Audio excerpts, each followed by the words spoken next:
Hello. Yeah, I hear you. Oh, Hey, Adil. How are you doing? I'm great. How are you? I'm doing great. Thank you so much. Awesome. Well, So thanks for those for, who, yeah, sorry, sorry, go ahead. I was going to say thanks for inviting me and giving me the it's all opportunity to my talk to you. pleasure. It's Please go really ahead. our pleasure. Okay, so for those who are watching me, so my name is Alice, and I have started interviewing founders of startups so that we can know what is their mindset, like how do they think when they start such a hard business. And in the meanwhile, I'm a coach in self development. So, this is why I'm interested in such entrepreneurs and founders. So, would you please like to introduce us yourself?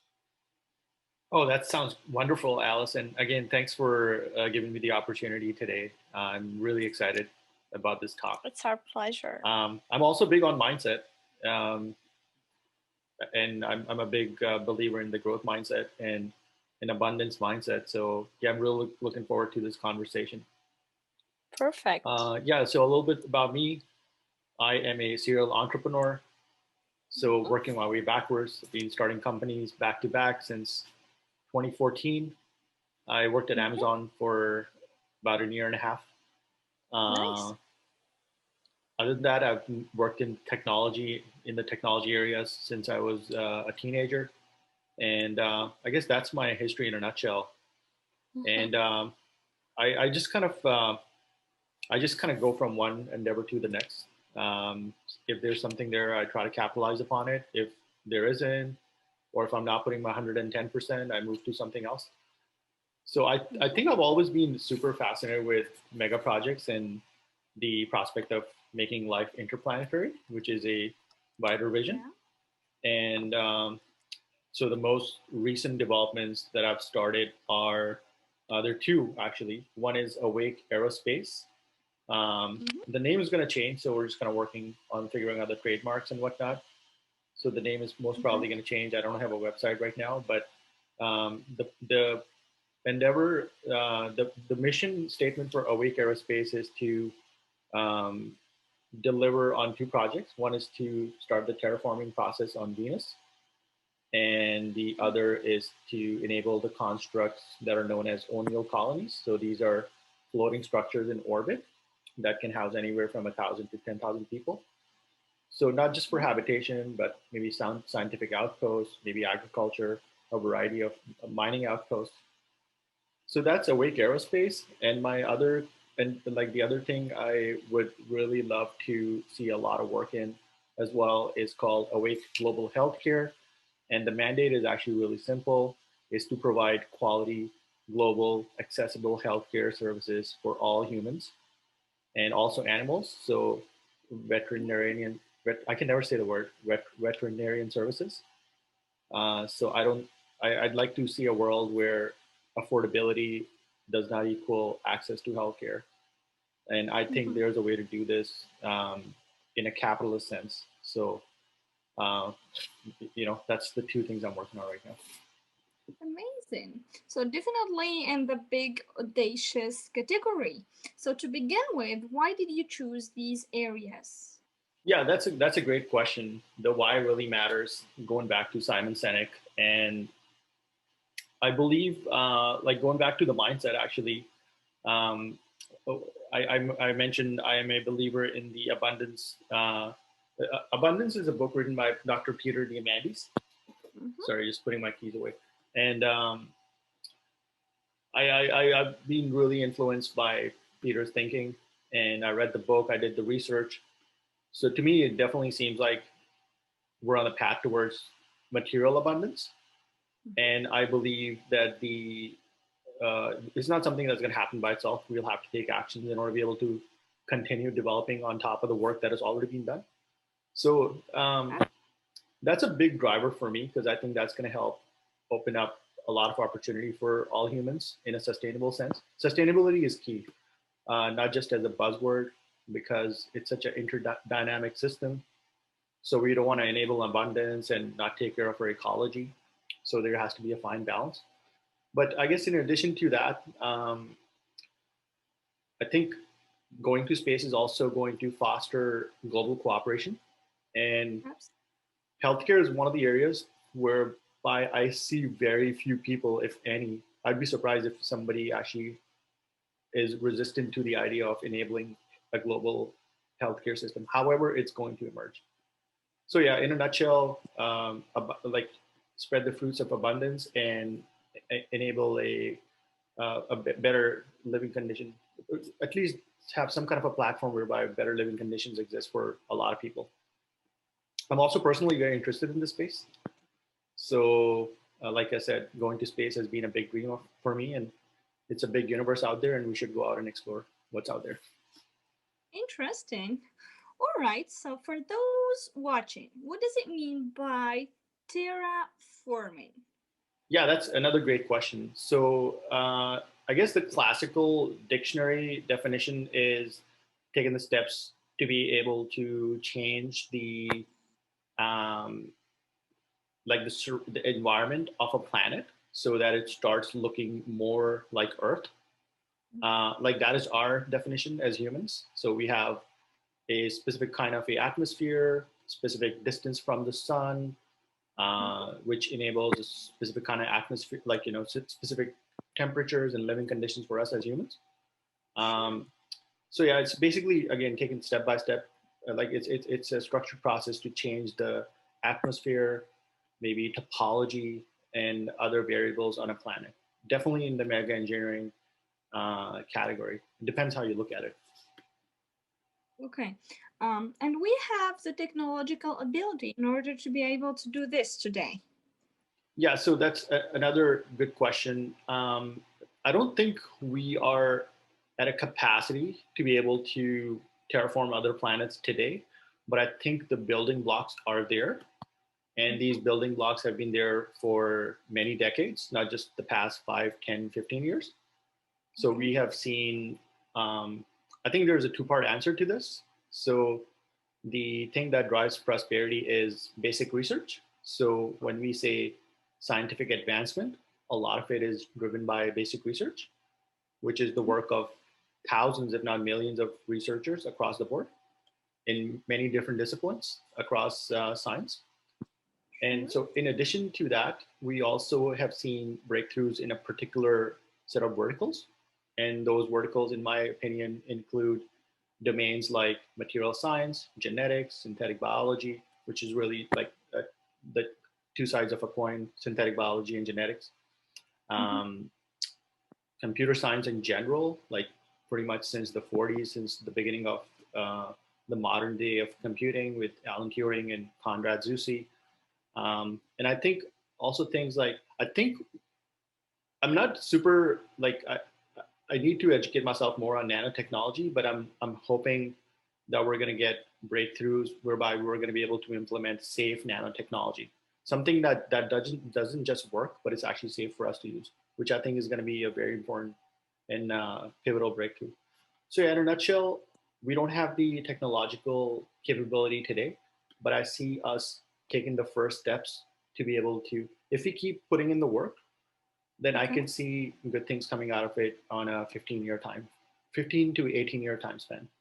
Wow. Okay. It sounds like timing is key here, right? Yeah. So again, super, very good insight. Uh, this goes back to Bill Gross and the work that Bill Gross has done with startups.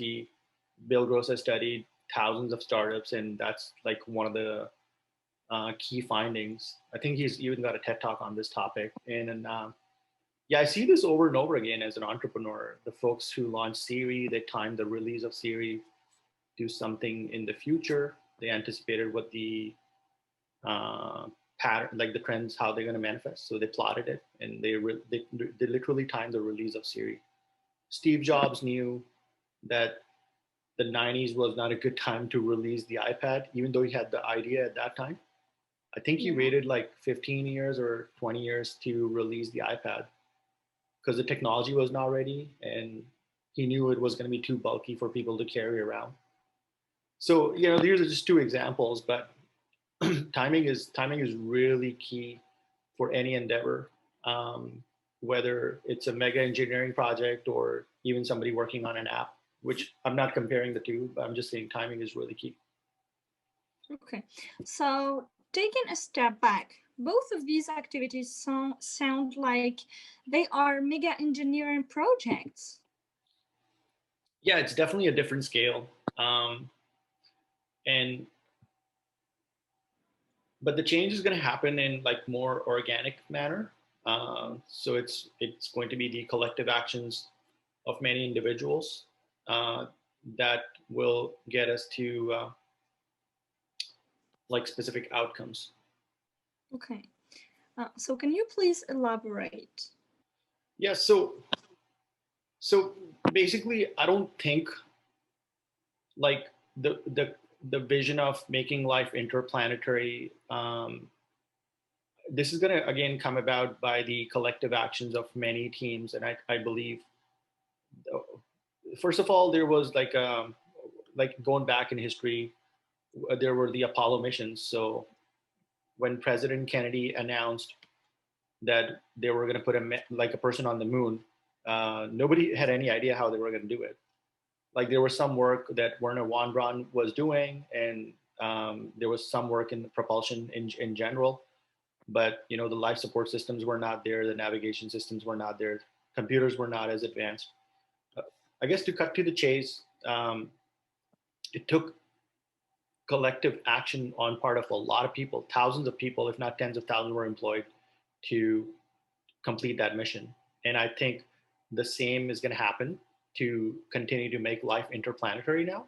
So go to Mars, set up colonies there, go to Venus, maybe start terraforming Mercury. It seems like a very tough thing to do. Mercury in particular, some people say Venus sounds tough. I think Mercury sounds really tough.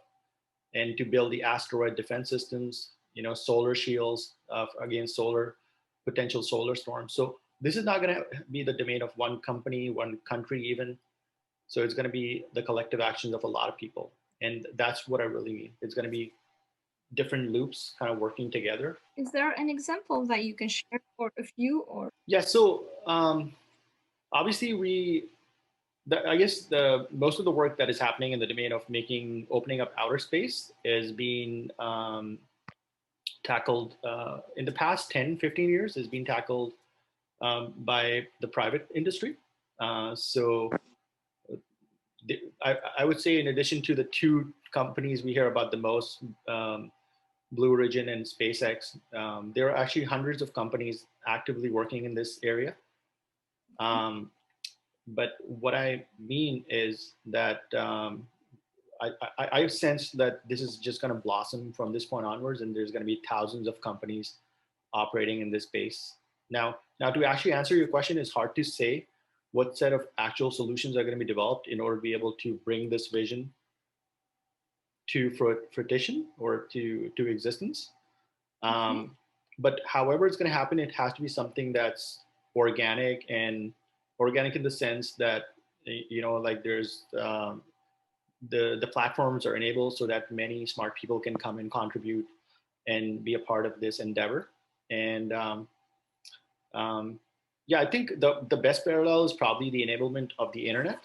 The internet was released to the world, and initially maybe people were thinking we're just going to use it for email and stuff like that, browsing like one or two websites. But today we use the internet in so many different ways. So I see like the same kind of thing happening for outer space. Yeah, thank you. So what does this translate into? Say, like for terraforming Venus, or start the process at the very least. Okay, yeah. So now we're getting into the specifics again, like a good question.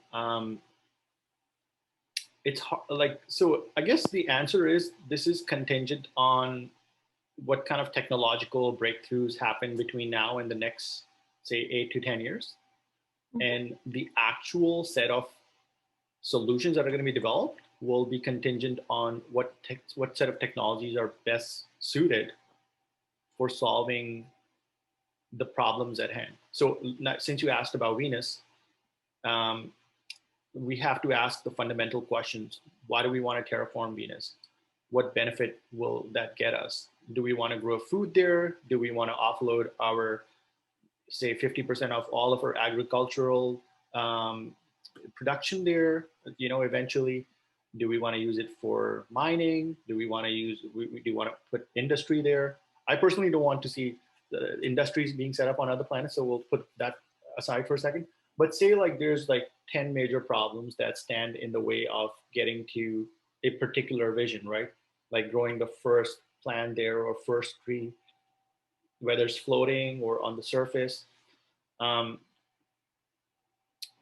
so what we need to do is take a phase by phase approach, and we're going to be what needs to happen is we need to hit particular milestones in each phase, and the actual delivery of each one of these phases will determine how uh, how we can actually get to the vision that we set out with.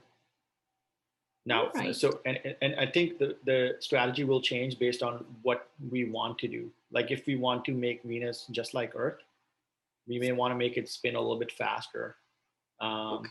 in just addition to just bringing the surface temperature down. Got it. Right. Okay.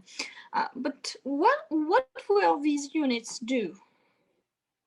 Okay, so yeah, um, so okay, so you're referring to like the phase, like the different phases, like what's going to be tackled in each one of these different phases. Um, okay, so let's use Venus as an example, and reasoning by first principles. Um, the planet is hot not just because it's close to the sun. It's hot because it's the greenhouse gas effect has gone like off course, and so now when we take a phase by phase approach, we want to release something in the atmosphere that is replicable, and something that can run almost autonomously. Um, and so I think that's something we need a little bit more clarity on. But basically, the phase by phase approach would require, um, well, these activities have to be, we need to think about them in advance, because of the enormous distances, because of the hostile environment. Um, so yeah, that's what I was kind of referring to. What's going to happen in each one of these milestones or units, that as you refer to it them. Okay. So let me understand.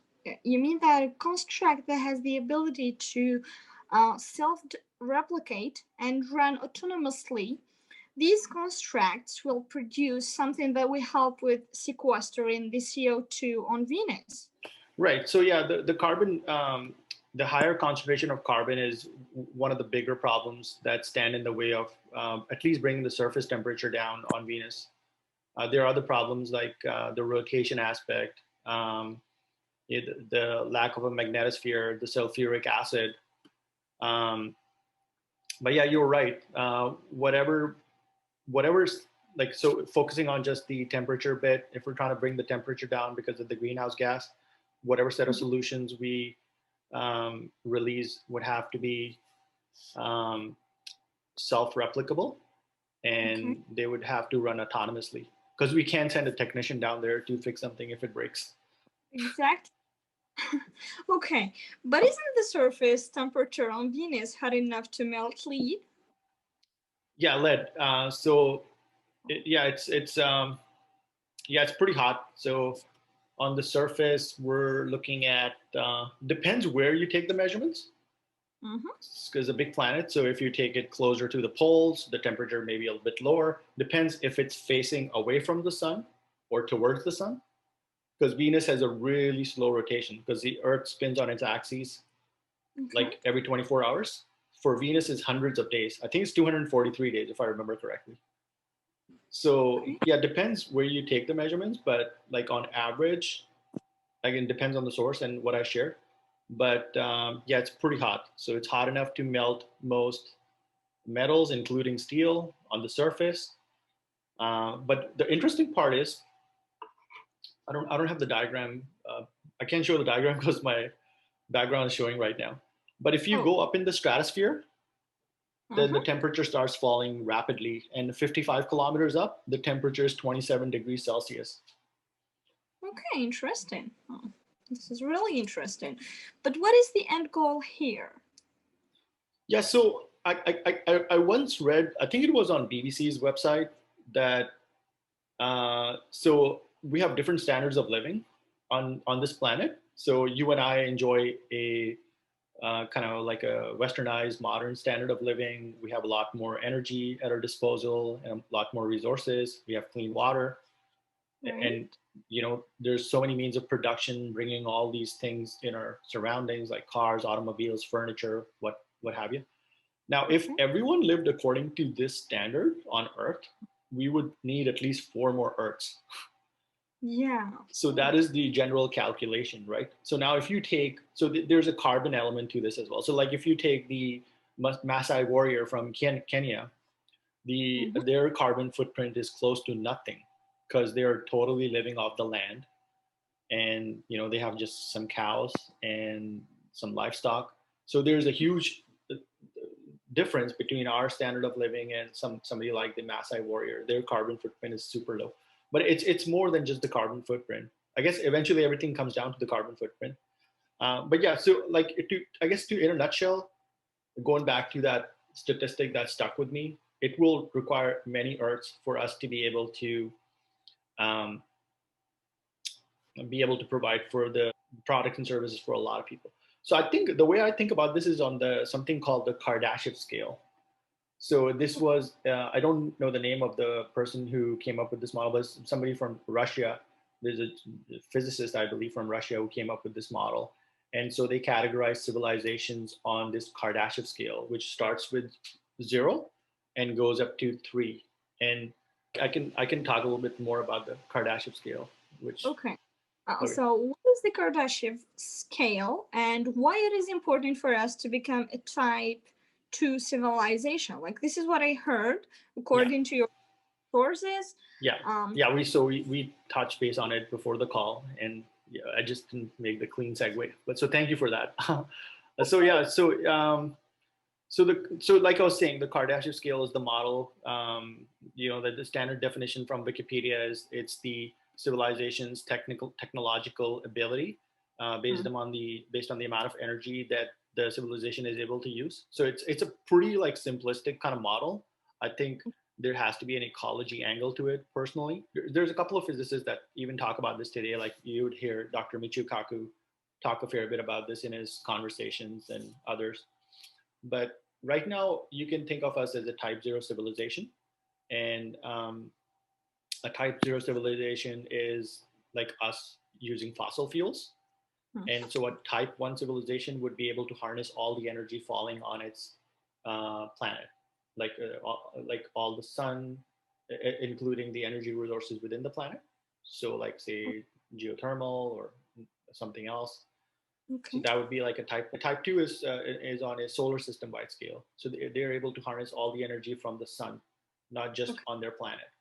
And a type 3 civilization would be on the scale of the galaxy. So the civilization has started spreading out beyond the solar system, and actually type 3 would be able to harness all the energy from the galaxy. Now to answer the second part of your question, uh, what is the Kardashev scale and why is it important for us to become a type 2 civilization? Um, the part that I was referring to about the ecology and the way I see it, Mhm. because right now we're type 0. Okay. And if we go from type 0 to type 1 and we don't Mhm. take care of the ecology, then that's a bad bet. It's actually a bet because we're taking a big chance because we're saying we're going to transition to some other form of energy, Okay. which is invariably going to happen. But what we're not mindful of is all the other stressors on the ecological system. And some examples that come to my mind are the depletion of our rainforests in Amazon, in Indonesia, in Malaysia, elsewhere. Our oceans are becoming more acidic because we're pumping all this carbon in the atmosphere, which because Earth is 3 parts water and 1 part land. Most of the Mhm. carbon goes in the oceans. Um, Species are actually dying at a massive rate. The rate at which species die off is increasing a lot. So some scientists have categorized this as the sixth major extinction event, which happens slowly. It's not like you see in like 2 year or 4 years. So Right. it's on the scale of decades, if not like longer. But Mhm. once these systems are negatively impacted, it takes a really long time for biology to reboot again. So I guess it's a slice of like some of the larger scale events that are happening on our planet. But like I was saying, I don't think we can become a type 1 civilization uh, without really focusing on the sustainability angle. And I believe, and I'm very biased here because I'm directly invested in this area, but I believe we need to take a lot of these, a lot of the way we do things, like off Earth, and move it to an off Earth colony or platform, whether it's Mars or O'Neill Right. structures or Venus. We need to do that because um, we don't have a plan for basically taking care of our ecology. Okay. A fair bit to think about here. Okay, so let's talk a bit about O'Neill colonies. Okay, this is Sure. also an interesting idea. This has been highlighted as a major goal for your company. Is this correct? Yeah, that's right. So yeah, the O'Neill colonies. This goes back to Gerard K. O'Neill, who was a physicist, I believe, from Princeton, and worked worked with a couple other universities. So the O'Neill concept started in the '60s, and I think the best book that I've read on this subject is called um, Visioneers by William Patrick McRae. I think I got the first name right, but basically written by Mr. McRae. It's called Visioneers. It's got like a robot coming out of like looks like stepping into the future kind of a cover. And yeah, so I knew of Mr. Like I did hear of Gerard K. O'Neill prior to reading this book, but that was my first went a little bit in detail into what people like Gerard K. O'Neill were thinking in the '60s. The concept of O'Neill colonies is somewhat similar to also there's something called the Stanford Torus. But like I was saying towards the beginning of the call, the vision is that longer term habitats for human can actually be enabled in the emptiness of space. So you have these cylindrical structures. They kind of look like is literally a cylinder, and you can have different types of O'Neill structures, just like you have different types of automobiles. You have trucks and cars and rickshaws and whatnot, right? So Right. so these cylinders, what you do is you first of all you manufacture them in space because you don't want to like maybe in the future we will have space elevators, so it's really cheap to send stuff in orbit. But for now, we want to manufacture them in space. And then what you do is imagine this was a O'Neill structure. Like this is not to scale, right? So Okay. it's pretty small. So what you would do it, you would spin it around, and so as it rotates, it generates a artificial gravity field. How you spin it also matters. So there's different thoughts on it. So I'm not an expert here, so I'm not going to go into the detail. Mhm. But yeah, basically you spin it in a manner whereby it's like the spin rotation it's like somewhat consistent. So you can have like one side facing the sun if you want, and then you can house people in here. Like I said, 1,000 to 10,000 people. You can grow food in there. You can set up a mining operation. You could, have a scientific outpost. Amazing. It's up to your imagination. So yeah, it goes back to Gerard K. O'Neill. So he's the actual visioneer who thought of this concept first, and I think he worked pretty closely with some really interesting people who are even alive today. Hmm. Okay. But how will these structures be built in the space? Yeah, so that's a very valid question. I think there are two major factors that that I can think of right now. One is um, the economic price point. So Mhm. right now, it's not economically feasible for us to be able to, like I said, send tons and tons of material into orbit. Okay. So the economics has to work. I predict this is going to be possible within, this is a very uneducated prediction, by the way, but looking at the rate of how the price to send stuff in orbit is falling. So if you go back to 1980s, this price point was $80,000 US per pound. This would be about a pound. This is how much coffee I drink in a day. I don't know if you can see it. No. Okay. Okay. So this would be Yeah. about a pound, right? So to send this much stuff in weight in the 80s would cost $80,000 to $90,000, $85,000. And Okay. today we can do the same for about like $1,500 US, $1,500 to $1,600 US. I think it's not more than that. Like it's not $5,000 or $10,000. So I predict by 2030s, this price will fall down to dollars, if not pennies per pound, if everything keeps going the way it's going. So Wow. that's going to be the moment where things are going to start changing.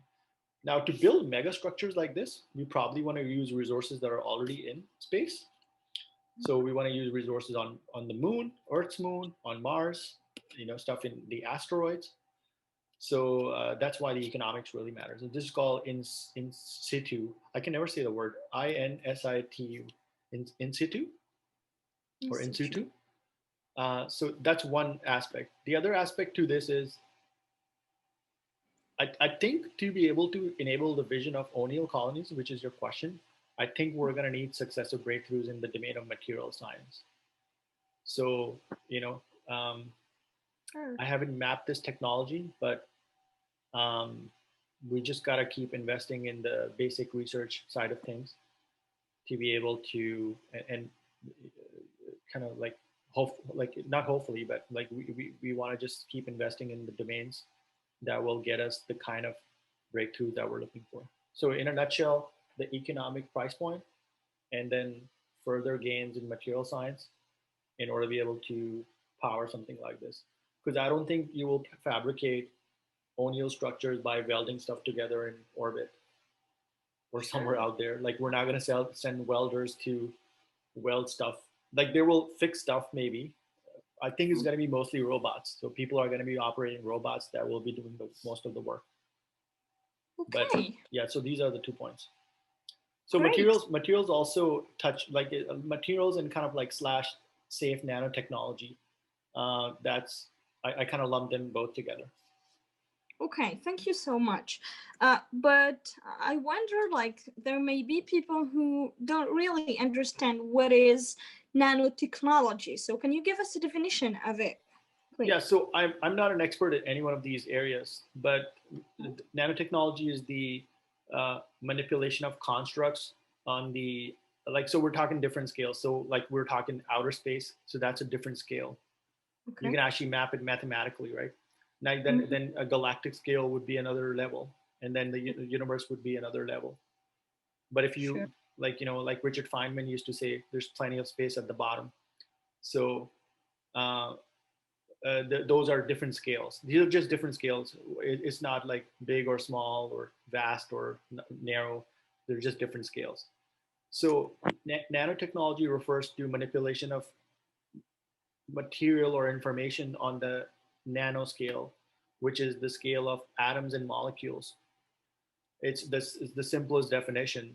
So this was a concept that I would say Richard Feynman kind of, like, we've been thinking about it for a long time, going back to the Greeks. They've been thinking about stuff like quanta, but it took a while for the atomic theory to develop. And finally, in this previous century, actually, Mm-hmm. uh, Dr.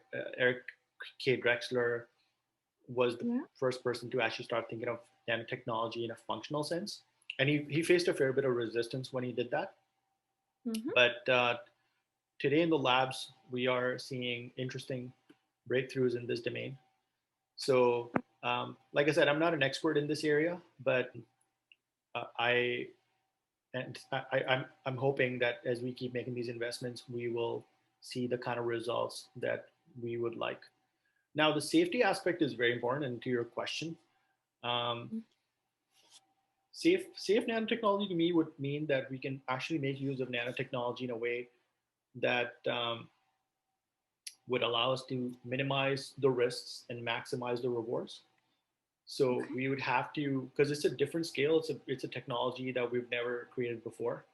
We would have Right. to anticipate potentially harmful events before they happen, whether by accident or maybe a bad actor if they want to do stuff deliberately. So I think the safety aspect of this is very important. Um, so we can't just enable nanotechnology and release it. We have to make sure that it's safe. Same thing with a lot of other things like artificial intelligence or I don't know any really paradigm changing technology. All right. Thank you. Uh, so there is a regulation angle to this, I'm guessing, right? Yeah, absolutely. Yeah, so a lot of good questions, and um, absolutely, I'm totally from a very uneducated perspective. I'm not a scientist. I Mm. love listening to scientists mostly on YouTube. So I have never heard a scientist be opposed to the regulation angle, at least from the perspective of scientific discovery within reason. So I guess the most notable example that comes to my mind, I was not alive at that time. This is prior to me being born, but there was a conference. It's called the Asilomar Conference on Recombinant DNA. This goes back to 1975. At that time, I'm assuming scientists were looking at the like genetics was kind of like going through this renaissance. And I don't know when they actually discovered the double helix and what kind of changes were going to happen. But Mhm. anyway, so scientists decided that they were going to get together and talk about recombinant DNA and how the world could change, like based on the advancement we're seeing in the general field of genetics. So I guess without going into a lot of details, um, it does seem like that conference set a good foundation for genetics and synthetic biology for the next, say, 46 years. Um, I didn't do the math, so like I did the math earlier. I didn't do the math right now.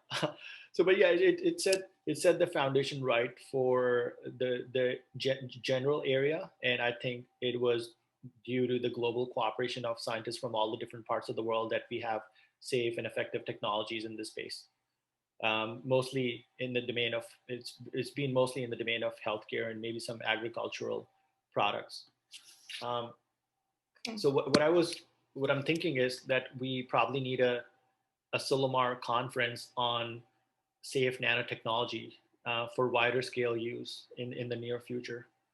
I think there was a conference for AI safety not too long ago, so I think we need one for nanotechnology as well. So from my perspective, it would be really useful to have something like this so we can use it for mega scale projects. Right. So you mean to make the ships on-nail structures and for other uses, right? Yeah. So going back to the vision I shared with you for Awake Aerospace, and also for healthcare. I would add healthcare to that list.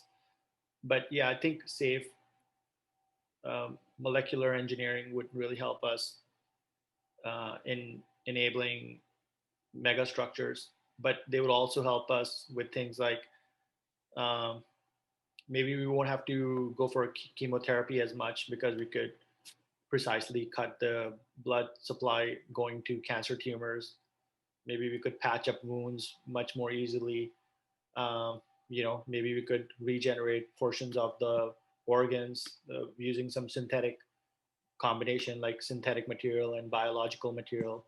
So there's like the possibilities are endless, and Huge. but you're thinking in the right direction. Like I think to make life interplanetary, we would need some kind of breakthrough in this on this scale in this domain. Okay, so now, other than the regulation angle, how do you anticipate society would have to adapt and evolve for something like safe nanotechnology to be leveraged, even if it is a limited setting of sorts? Yeah. So this is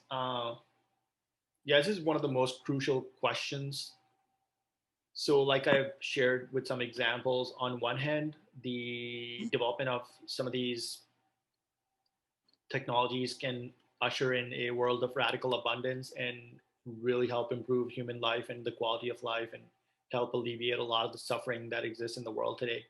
And I've just Mhm. shared a slice of what the potential benefits could be. Well, like we haven't even scraped the surface. Like there could be so many benefits to something like this in agriculture, in transportation, in newer kind of batteries, and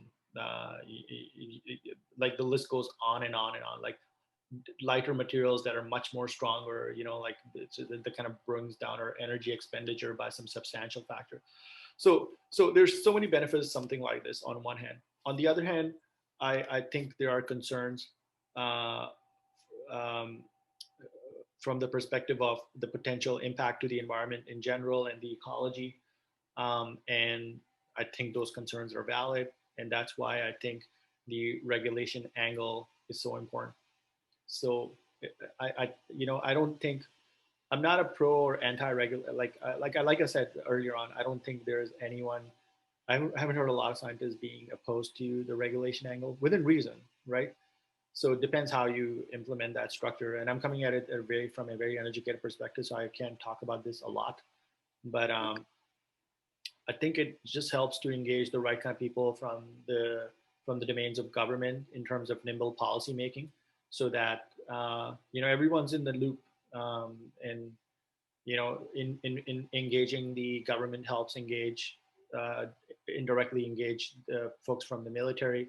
So you're like you kind of loop somebody in from a security angle as well. So yeah, there's obviously many benefits to that. So yeah, so that's I guess the two-part answer. I don't know if I answered that really well. Um, I guess overall, something like I think these kind of technologies are definitely paradigm changing. Mhm. So by paradigm changing, I mean computers. Like computers were paradigm changing. Um, Nothing like Okay. computers existed before. So when computers came, we got like so many amazing things, and computers have gone into every facet of life, like in medicine and day-to-day use, and how we work, how we create systems or simulation systems. Computers are so Okay. useful today, and I think technologies like this are going to be um, yeah, they're So, definitely going to be paradigm changing. okay. But what does it mean? What do you mean by paradigm changing? Yeah, so like I was saying, like using the example of computers, I think that's a good example because I think eventually everything maps back to physics. So I'm not a student of physics. I want to learn more about physics, but it looks like Okay. physics has had different eras, and Mm-hmm. the era that we're still in is the information era. Mm-hmm. So at some point we kind of, I think the transition was from atomic slash electrical to information. So that was a paradigm shift for us as a species. We started thinking and pondering about this, and I don't think this is talked about as much in society, but there's this concept that the basic unit for everything in the universe is actually information. Now this could be contested from some angles, but this model is called the information theoretic model. But so if we keep that thought there for just a second, and going back to the example of computers were paradigm changing, and I believe that the safe nanotechnology will be a paradigm changing technology because this will get us, in addition to all the things I mentioned, a lot more. This will get us better computers. This would get us better means to be able to interact with the machines, meaning computers, and this will um, yeah, it's hard to anticipate how much benefit could come out of it, but it has to be, the risk has to be managed in order to be able to reap the rewards. I don't know if I that's a good answer, but that's Right. what I think of paradigm changing. It would Okay. be a transfer. It wouldn't be like, so like say somebody's making a fitness app. That's Mm-hmm. not necessarily paradigm changing. It's just like a incremental innovation. But paradigm changing inventions change the like they kind of go everywhere, just like computers went everywhere. Just It like, influences just one. like, pardon? It influences like every single field and everyone. That's right. Just like electricity changed everything. Like if you look at the Sumerian civilization, I don't think they had electricity. They Um, didn't. but with the electricity, like, so many things are built on top of electricity, and so many things are built on top of computers, like the internet and Yeah. databases and network and so on and so forth. So I think it's going to be paradigm changing in that sense. Thank you. Okay. So, are there any other projects that Awake Aerospace is going to be working on? Yeah, so this is a little ambitious, and my hope is that Awake will take more of a distributed kind of a model. So whatever happens to me, I get hit by a bus, it doesn't matter. That, it's just like, it's actually just a continuation of the many dreams from Gerard O'Neill to Robert Zubrin, Dr. Robert Zubrin. Uh, like there's so many, like James Cameron is a big hero of mine. Yeah. He's gone into all these deeper parts of the oceans in submarines. And I think it's really to explore the cosmos and eventually become a type 3 civilization, meaning we kind of take the or taking the steps to become a type 3 civilization, which means go star hopping. And there's a huge ethics angle involved here, kind of going back to James Cameron and Avatar, I guess. I don't know if you've seen that movie, but they go to this planet, which is another star system, and they find life there, and bad stuff happens. So we obviously don't want to do that kind of stuff. But yeah, that would be like the long term vision um, to go to the next star systems, explore more of the galaxy, Mhm. um, and if they're dead, there's no life, then take the steps to learn how to transform the planets to our advantage. Because Right. there's a lot of real estate out there. We just got to learn how to get there and take the baby steps to start the process of learning how to change them. This is it. Right. Thank you. But what if we find on like life on these planets? Yeah, phenomenal question, and it's something. So more recently, there were reports of having found phosphine on Venus. It actually made me sad because I'm like, oh, even if it's bacteria, I'm in like the Carl Sagan camp. I've got a couple of books sitting here from Carl Sagan, which I gotta read. But uh, like, I think even if it's like simpler life form on a planet, we should not change it.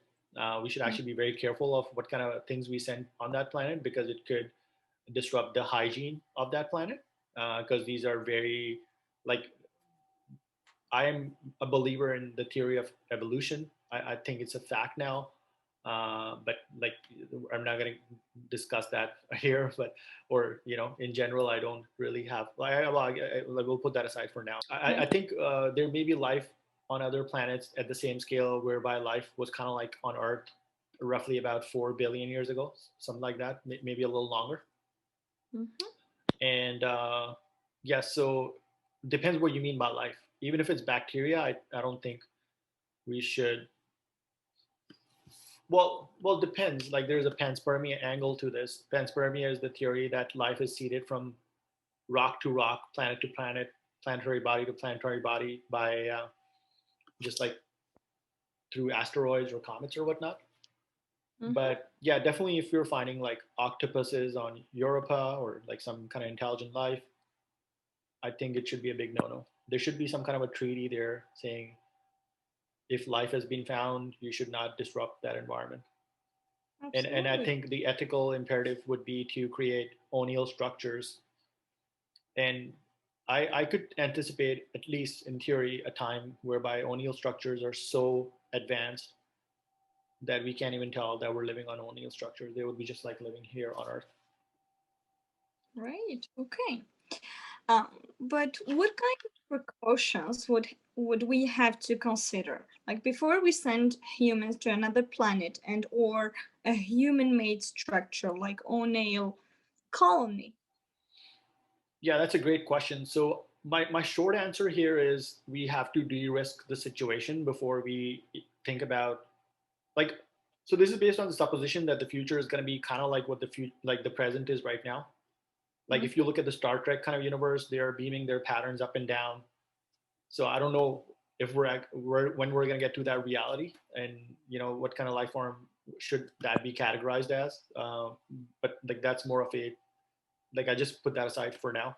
Um, but yeah, so like going back to what I was saying, I think we need to de-risk the situation, the environment, and I think this is going to happen mostly initially by humans sending a lot of robots, and based on the level of autonomy that we can actually engineer.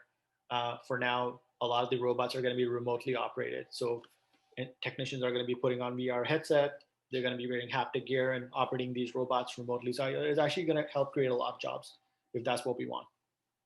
Oh. But I think the autonomy factor will keep increasing because we are, as a passive observer of the general trends in the domain of what we call artificial intelligence. I call it something else, but no, we'll put that aside for now. Things are changing, and like there's something called OpenAI. There's a company called OpenAI, which started by um, a couple of individuals, and well, they had a nonprofit angle, but now they're acquired by Microsoft. But OpenAI has got this product called GPT. It's a general purpose transformer, is what it stands for, if I remember correctly. So you can take a look at that if you are interested. So there was GPT-1, and now there's like other versions of it, and they are very different from the first. I think there's GPT-2 now or 3, and GPT-3 is very different from GPT-1. I'm going So to anyway, check it. so I guess so we have to consider the autonomy factor and de-risk this situation. And the de-risking will happen in areas like flight risk, prolonged exposure to a lower gravity environment, potential exposure to radiation because there's the magnetosphere. There are like psychological risk factors, right? What if somebody's actually in this colony? There's like 100 people there, and it's going to take them 6 months to get back, or like a year or something like that. And what kind of effects would that have on the site? NASA's done some work here, but there are other risks involved too. Um, but like I was saying, the we have to de-risk a lot of these problems up front, because your question is very valid. We can't send humans there and then have a problem, and that's going to be that's that's that's not good. Sure. It's putting humans' life in risk. Like, Yeah, so yeah, no, like I think the technology exists to be able to use autonomous systems in order to be able to, or semi-autonomous systems in order to be able to de-risk a lot of these environments, and as well as think of the other factors I mentioned. So a human system is physiological and psychological and environmental, and so that's how human system operates. So we got to look at least all three, and other areas too, like I said, like lower gravity. Maybe there's some impact on the gut bacteria living in these environments. So you got to like think about all these problems up front. And this is why, right. like going back earlier, I said this is like one company or one country is not going to solve these problems. It's going to require many different and diverse teams that are going to come together to solve like a lot of different problems, and they should get paid really well to solve these problems. Yeah, you're right. Okay. Thank you. So, can you tell me who is your customer? Yeah, so this is something I learned the hard way working on my previous startups, where I didn't focus a lot on sales. And so my intent right now is to, like, the reason I started the two companies is, like I shared, is to incentivize good behavior on part of the nation states or any really form of governance. So whether it's a nation state model or like a city state model, like even cities can opt in, and they're like, I could work with the city of New York or LA, or you're from France, so like maybe Paris, and say, look, if you like, so these are developed countries. So like example, I would love to see this more take form in like India, China, Pakistan, across the Middle East, Africa, like part of the world is still developing, and like I'd love to say make a deal and say, if if we incentivize the greater enablement of the healthcare infrastructure, then this is kind of going to work as a loop to help kind of bring people into the awake infrastructure or network. So I think about that's how I'm kind of looking at this. I think it also depends on how the sales, the proposition is like created. So maybe we could sell. I don't think it's going to be a good idea to sell landmass to like large farming companies and stuff like that. So this is a little out there, off Yeah. by like 15, 20 years, maybe longer. Okay. Depends on how technology scales. But yeah, so I think the best idea would be to sell this to nation states and get them on board for the healthcare aspect, and then incentivize, because there's like no cost for them to get on board, other than the cost of provisioning healthcare system. And the way I look at it, if you're not investing in those systems, then people are getting sick physiologically and psychologically, and that's a huge burden on society, and people are unhappy. So that doesn't look like a good trade-off for me. So it sounds like a very rational investment. So that's how I'm thinking for Awake and Awake Healthcare, and that's how it's going to feed into Awake Aerospace. Um, yeah, so like I think I need to spend a little bit more time thinking about how the proposition for Awake Aerospace in particular is going to be actually proposed, and how the customers are gonna, where the first sale is gonna come from. It's probably Okay. gonna come from a contract with a some kind of a governmental body. I'm Mm, thinking maybe okay. working with NASA, maybe working with the Canadian Space Agency, one of the agencies out there, and hitting an initial set of milestones Mm-hmm. before we get to the actual vision. So it may take another route or hitting a couple of different milestones to be able to say, look, now the technology is getting ready for us to think about this.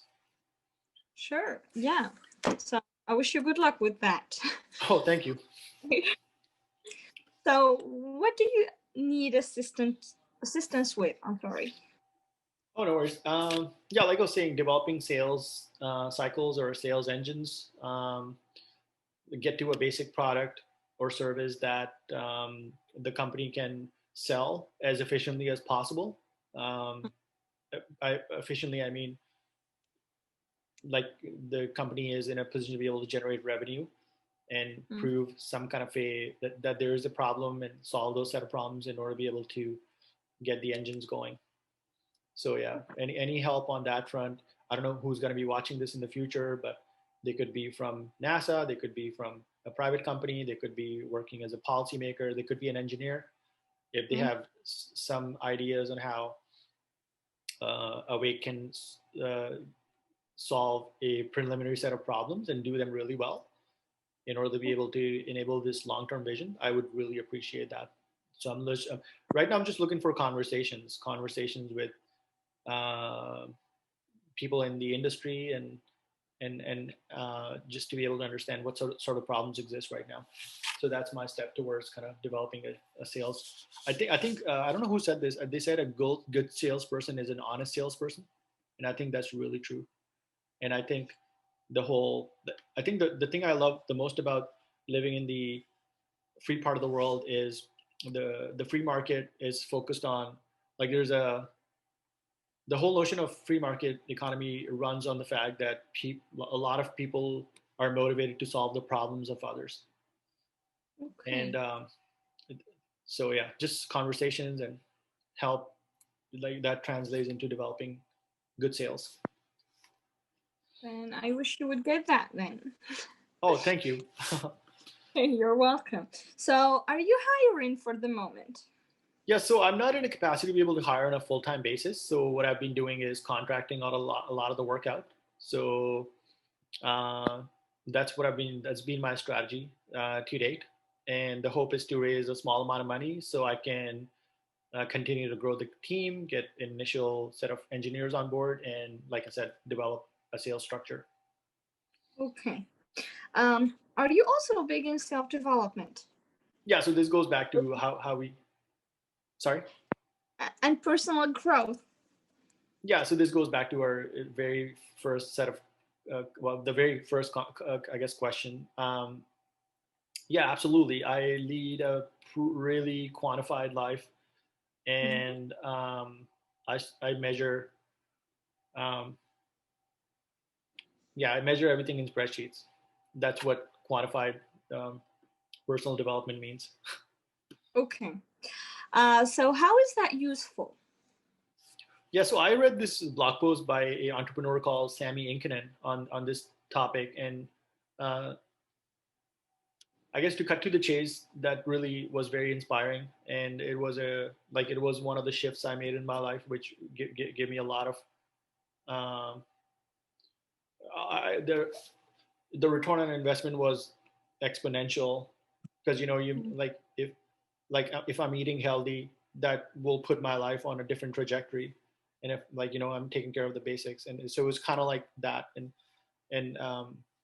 it changed a lot of things for me. Um, but I guess to answer your question, it helps me in finding patterns and correlations between things, which I may not be able to necessarily get to if I was just writing on paper, which I do as well. I do the paper journaling, but then I journal in spreadsheets. I have all the data, and then I have the Fitbit, and I have other things, and I'm in a position to be able to change. So like if I'm not able to sleep at 10:30, I can go back and change something, so I can do that. Usually it's something really simple, like just wake up early, or don't drink as much coffee, and turn off the lights by or dim the lights by this time. Right. Or be away from the screen like 5 hours before you sleep. Then that's it. That's a good one. um, Right. yeah, I got to do that more often too. Sure. It's a great one. Well, I do it myself and I find it really beneficial for me. Oh, right on. It calms down the brain Yeah. from reactions to the screen. Right. Yeah. It's the thing is called the circadian cycle, right? So the we evolved in the savannas so many years without electronics. So 10,000 years. Actually, we've only had electricity for a couple of, maybe not even like 200 years. I don't know how long electricity has been here in a functional sense. So electronics are new to our bodies. Their bodies are probably confused, like what's going on. Exactly. Yeah. Like, yeah, I get it. Okay, so can you like give any advice to other entrepreneurs or those looking to jump into entrepreneurship? Yeah. So I got to think about this. I guess I can and I cannot, because I still consider myself an early stage entrepreneur, but I've also been trying for a couple of years. So I would say just focus on the basics. Whether you are an entrepreneur or not, I would say 80% of success is the basics: regular exercise, proper nutrition. Don't cut money on nutrition. And like that's going in your body and your brain. So spend the money to get quality ingredients in your body. Um, that's so important. All these are important. So exercise, sleep, and exercise, nutrition, and sleep. So not necessarily in that order. And Okay, yeah, sleep is important for memory regulation. So many other things. So your day goes by much fast. Like my day goes by so much fast. It's better if I'm sleeping on a schedule. If sure. I'm not, I'm not a good person. I'm pretty groggy. But yeah, so in addition to that, I would say ask for help if you need help, Mm-hmm. because nobody's going to read your brain. Even if they could, that would be unethical. But yeah, just like make an ask, like like you and I connected, right? And Sure. I'm grateful for this opportunity, and so thank you so much for helping me. And I Thank got to do this more often too. No, thank you. no, And thank uh, other than that, I guess wake up and do the work. And grit, consistency, focus, discipline. These are not just buzzwords. You should live by them as an entrepreneur, because every minute of your life is going to matter. yeah, And there's going to be tough times, so make sure you're talking to somebody about that, and don't talk to your friends and family. Like I personally go for psychotherapy, or I've gone for psychotherapy very regularly, in order to be able to talk about these things that are standing in the way of, like these things I had to make sense out of and solve, which I had no idea about. So a lot of it comes down to the basics. Just talk to somebody who can help you, and like some of the other things I mentioned. Just exactly. work on Right. enabling the basics. That's 80%, and do the work. And we add meditation and yoga, like just as a Oh, bonus. I try to meditate every day. I have yeah. So I do. Oh, gratitude is also key. So I try to start my day with a gratitude.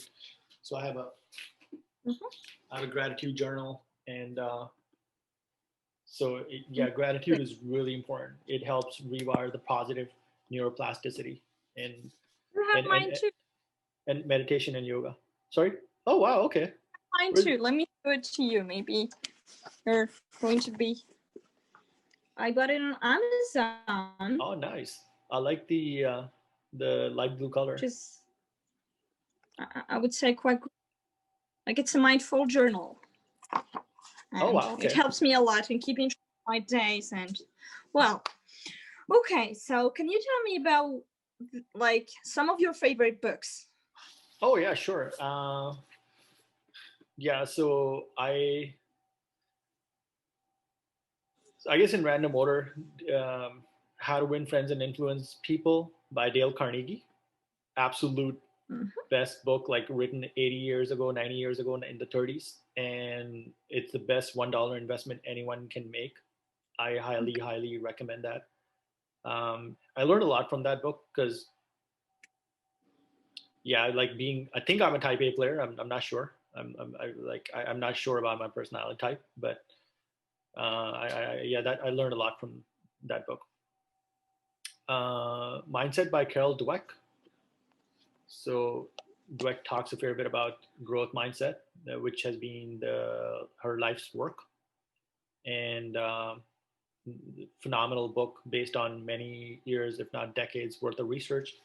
Deep Work by Cal Newport is the framework that I believe is so it just works, and I implemented that framework to complete high school level statistics when I was in my 30s. It was a Mhm. stretch for me because I was like, the story was I'm not good at math, but I changed it. This goes back to Tony Robbins. He talks about story, strategy, state change, and I changed the story. I tried different strategies, which was like basically deep work, and I did the Yeah. work, and I hit my goal in 1 year. So that was a huge sense of accomplishment for me. And obviously, Abundance by Amazing. Peter Diamandis. So yeah, these are like the Okay. top four books I can think of. Great. Thank you so much. So where can people find you or your company, like on the web? Yeah, so I don't have a website up for the company based on like I think I shared. Still working on figuring out if the trademarks are like there's like compliance from a trademark agreement, like domain availability and whatnot.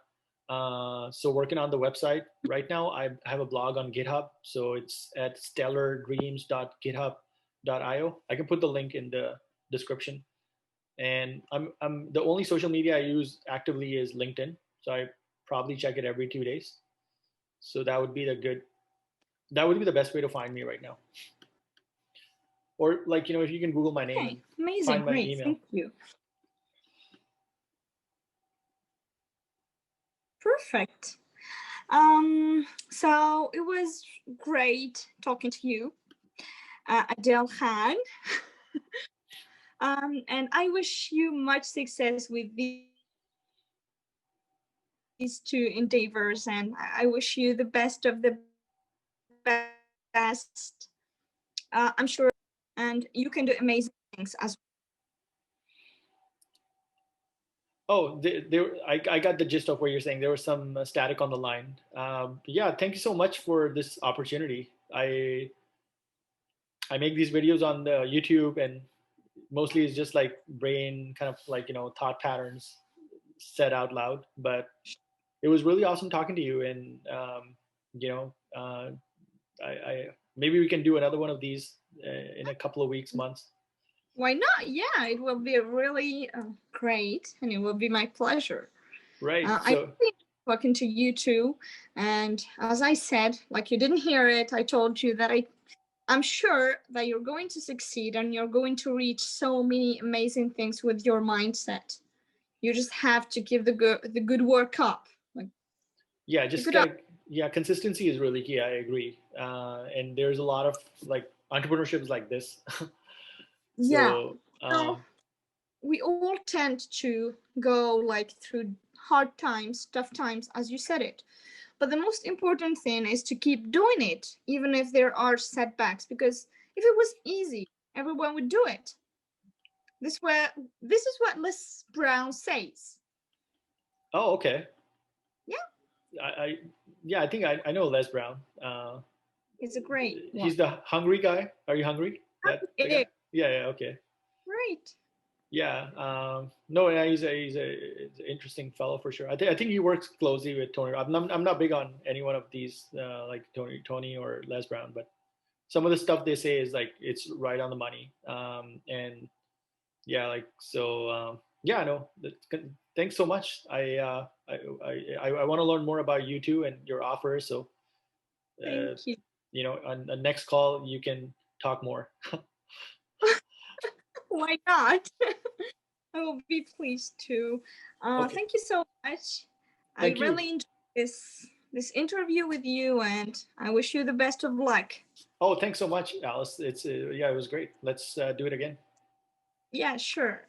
Okay, you have a great day. Thanks so much. You too. All right. Thank you. Enjoy Bye. your Have weekend. Bye now. you too. Bye. Thanks.